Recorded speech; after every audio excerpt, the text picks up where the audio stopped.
राम राम किसान भाइयों, स्वागत है आपका आपके अपने YouTube चैनल फार्मिंग आई पर। पिछली वीडियो में हमने आपको बताया था कि सरसों की खेती में खाद को कैसे डालना है और कितना डालना है। इसके अलावा सिंचाई के विषय पर भी हमने बात करी थी, आपने कब कब सिंचाई करनी है। आज की वीडियो में हम आपको बताएंगे कि सरसों की खेती में खरपतवार को कैसे नियंत्रण करें, कीट को कैसे नियंत्रण करें और जो बीमारी लगती है उन बीमारियों की रोकथाम हम कैसे कर सकते हैं। जिन किसान भाइयों ने पिछली वीडियो नहीं देखी है उसका लिंक मैंने डिस्क्रिप्शन में दे दिया है, आप वहां से जाके एक बार वो वीडियो देख लीजिए ताकि खाद की मात्रा के बारे में आपको पता चले और सिंचाई का आपको पता चल जाए। तो किसान भाइयों, सरसों की फसल के लिए सबसे खतरनाक खरपतवार है मरगोजा, जिसे हम ओरोबैंकी भी कहते हैं। यह खरपतवार परजीवी खरपतवार है और यह सरसों की फसल के पौधे के जड़ में लगती है।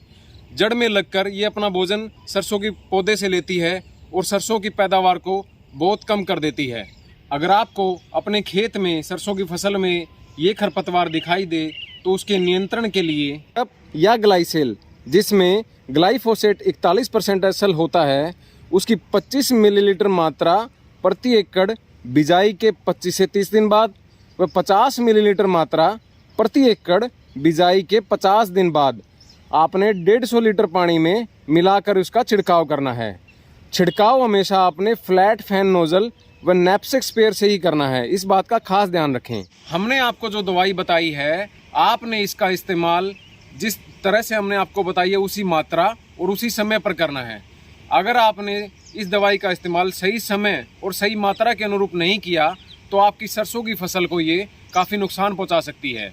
इसमें एक बात और ख़ास ध्यान रखें, आप इसका दोबारा से छिड़काव न करें। जो मात्रा और समय बताया है उसके अनुसार ही छिड़काव करें। इसमें खास बात और है किसान भाइयों कि ये इस दवाई के छिड़काव के लिए खेत में नमी का होना बहुत ज़रूरी है। तो अगर आपके खेत में नमी नहीं है तो इस दवाई के छिड़काव के या तो 2-3 दिन पहले या 2-3 दिन बाद आप हल्की सिंचाई कर दें। अगर सुबह जैसे सरसों के पत्तों पर ओस रहती है तो आपने उस समय भी इसका छिड़काव नहीं करना है। और ये दवाई मधुमक्खियों को भी काफ़ी नुकसान पहुंचाती है, तो मधुमक्खियों को बचाने के लिए आपने इस दवाई का इस्तेमाल शाम को 3 बजे के बाद ही करना है। अब हम सरसों की फसल में लगने वाले मुख्य कीटों के बारे में बताएंगे। तो इसमें पहला कीट है बाड़ों वाली सुंडी। बाड़ों वाली सुंडी का आक्रमण ज़्यादातर अक्टूबर और नवंबर महीने में होता है। यह बाड़ों वाली सुंडी सरसों की फसल के पौधे पर लगकर उसके पत्तों को खा जाती है। शुरुआती चरण में यह समूह में रहकर फसल को नुकसान पहुंचाती है, लेकिन जैसे बालों वाली सुंडी बड़ी होती है तो ये पूरे खेत में फैल जाती है और उसके बाद हमारी फसल को भारी नुकसान पहुंचाती है। बालों वाली सुंडी की रोकथाम के लिए तो आपने ऐसी पत्तियां जिन पर ये सुंडियां समूह में हैं उसे तोड़कर पूरी तरह नष्ट कर दें। और बड़ी सुंडियों की रोकथाम के लिए 500 मिलीलीटर क्लिनफॉस 25 EC या 250 मिलीलीटर मोनोक्रोटोफॉस 36 ASL या 200 मिलीलीटर डाइक्लोरोवॉस 76 EC को आपने 250 लीटर पानी में घोल बनाकर प्रति एकड़ में छिड़काव करना है। किसान साथियों, अगले कीट के बारे में आपको बताते हैं पेंटिड बग, जिसे हम चितकबरा कीड़ा भी कहते हैं। चितकबरा कीड़ा सरसों के फसल के पौधे को रस चूस लेता है, उसके पौधे का रस चूस लेता है, जिसकी वजह से वो सफ़ेद पड़ जाता है। सफ़ेद सफ़ेद धब्बे आपको दिखाई देने लग जाएंगे। इसलिए हम इसे कई जगह पर इसका नाम धोड़िया कीट भी है, धोड़िया कीट के नाम से भी इसको कहा जाता है। इसका जो प्रकोप है, अगर ये ज़्यादा हो गया इसका आक्रमण, तो आपका सरसों का पौधा पूरी तरह सूख भी सकता है। फसल की शुरुआती स्टेज पर और फसल की कटाई के समय इसका प्रकोप सबसे ज़्यादा रहता है। इस कीट की रोकथाम के लिए अगर हम बिजाई के 3 से 4 सप्ताह बाद पहली सिंचाई करते हैं तो इस कीट की संख्या काफ़ी कम हो जाती है और इस पर हम नियंत्रण पा सकते हैं। इस कीट की रोकथाम के लिए अगर हम दवाई की बात करें तो फसल उगने के समय मेलाथियान 50 EC, जिसे बाज़ार में साइथियान, मेलामार और मेल्टाफ के नाम से भी जानते हैं, इसकी 200 ml की मात्रा आपने 200 लीटर पानी में मिलाकर प्रति एकड़ के हिसाब से छिड़काव करना है। और यदि आवश्यकता लगे तो फसल कटाई के समय भी 400 ml मेलाथियान 50 EC को 400 लीटर पानी में मिलाकर मार्च में इसकी प्रति एकड़ के हिसाब से छिड़काव कर दें। अब हम अगले कीट के बारे में बात करते हैं, जिसका नाम है सरसों का चेपा। किसान भाइयों, सरसों का चेपे का प्रकोप दिसंबर के आखिरी हफ्ते और जनवरी के शुरुआती हफ्ते में इसका सबसे ज़्यादा प्रकोप रहता है। यह हल्के पीले और हरे रंग का होता है, जो पौधे की टहनियों और पत्तियों पर जाकर उसका रस चूस लेता है तथा पौधे की पैदावार को, पौधे की हाइट को भी कम कर देता है।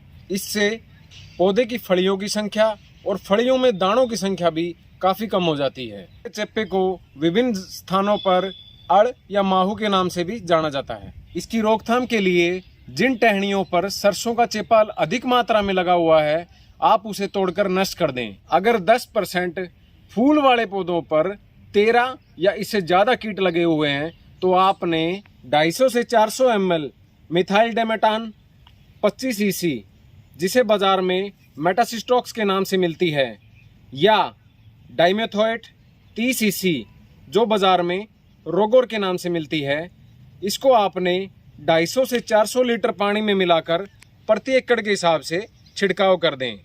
और यदि आवश्यकता लगे तो इसका दूसरा छिड़काव 15 दिन के बाद कर दें। अगर हम साग के लिए बात करें, अगर आपने सरसों साग के लिए उगाई है तो उस फसल पर 250 से 400 ml मैलाथियन 50 cc को 250 से 400 लीटर पानी में मिलाकर प्रति एकड़ के हिसाब से छिड़काव कर दें। और इसमें भी अगर आपको आवश्यकता लगे तो दूसरा छिड़काव 7 से 10 दिन के बाद कर दें। अगले कीट के बारे में बात करें, जिसका नाम है सुरंग बनाने वाली सुंडी। इसका आक्रमण फरवरी महीने में स्टार्ट होता है। यह जो कीट है सुंडी पौधे के हरे भाग को सुरंग बनाकर खा जाती है और यह ज़्यादातर हमारे पौधे के निचले भाग में आक्रमण करती है। इसके रोकथाम के लिए आपको अलग से कोई दवाई डालने की ज़रूरत नहीं है। जो आपने सरसों के चेप्पे के रोकथाम के लिए दवाई हमने बताई थी, जो आप वो डालेंगे उससे इसकी भी रोकथाम हो जाएगी। किसान भाइयों, अब हम सरसों की खेती में लगने वाली बीमारियों के बारे में बात करते हैं। इसमें सबसे पहला नाम है फाइलोडी, जिसे हम देसी भाषा में मरोड़िया के नाम से भी जानते हैं। मरोड़िया में हमारे सरसों के जो पौधे होते हैं उनकी हाइट बहुत ज़्यादा बढ़ जाती है और वो ऊपर से मुड़ जाते हैं, उनकी आकृति बेढंगी हो जाती है और जो उसमें फूलों की जगह पत्तियां सी आने लग जाती हैं। इसकी रोकथाम के लिए आप अगेती बिजाई न करें और जिन पौधों में शुरुआती चरण में ये बीमारी आपको दिखने लगी है, संकेत दिख रहे हैं, आप उसे उखाड़कर नष्ट कर दें और कीड़ों को मारने वाली दवाइयों का छिड़काव कर दें। अब हम अगली बीमारी के बारे में बात करेंगे, जिसका नाम है वाइट रस्ट, जिसे हम देसी भाषा में सफ़ेद रतुआ भी कहते हैं। सफ़ेद रतुआ में सरसों के तने और पत्तियों पर सफ़ेद और पीले रंग के कीलें जमा हो जाती हैं। इसमें तने और फूल बेढंगे आकार के हो जाते हैं, जिसे स्टैग हेड कहा जाता है। यह बीमारी ज़्यादातर पछेती फसल में लगती है। सफ़ेद रतुआ और फूलिया की रोकथाम के लिए पहली फसल अगर आपकी रोगग्रस्त है, वो बची हुई है, तो आप उसको नष्ट कर दें और बीमारी के लक्षण नज़र आते ही 600 ग्राम मैंकोजेब को 250 से 300 लीटर पानी में मिलाकर प्रति एकड़ के दर से इसका 15 दिन के अंतर में 3 से 4 बार छिड़काव करें। अगली बीमारी के बारे में बात करें तो इसका नाम है स्टेम रोट, या हम इसे देसी भाषा में तना गलन के नाम से भी जानते हैं। इस बीमारी में सरसों के पौधे के तने पर लंबे भूरे रंग के धब्बे बन जाते हैं, जो बाद में सफ़ेद फफूंदी की जिन पर परत जम जाती है। ये बीमारी सरसों के पौधे के तने को खोखला बना देती है। अगर ये बीमारी फूल और फली बनने के समय पौधे पर लग जाती है तो तना कमज़ोर हो जाता है, जिसकी वजह से पौधे मुरझाकर सूख जाते हैं। ऐसे तनों पर और उनके अंदर काले पिंड बन जाते हैं। इस बीमारी की रोकथाम के लिए बिजाई से पहले 2% कार्बेंडाजिम से बीज उपचार करें। जिन क्षेत्रों में तला गलन रोग का प्रकोप हर साल होता है, वहां बिजाई के 45 से 50 दिन और 65 से 70 दिन के बाद कार्बेंडाजिम का 0.1% की दर से 2 बार छिड़काव करें। तो किसान भाइयों, आखिरी में एक महत्वपूर्ण बात, सरसों की फसल की कटाई सही समय पर करें ताकि उसमें बिखराव न हो, और पाले के प्रकोप से फसल को बचाने के लिए हल्की सिंचाई करें। वीडियो में अंत तक बने रहने के लिए आपका धन्यवाद। जो किसान भाई नए हैं वो चैनल को सब्सक्राइब करें।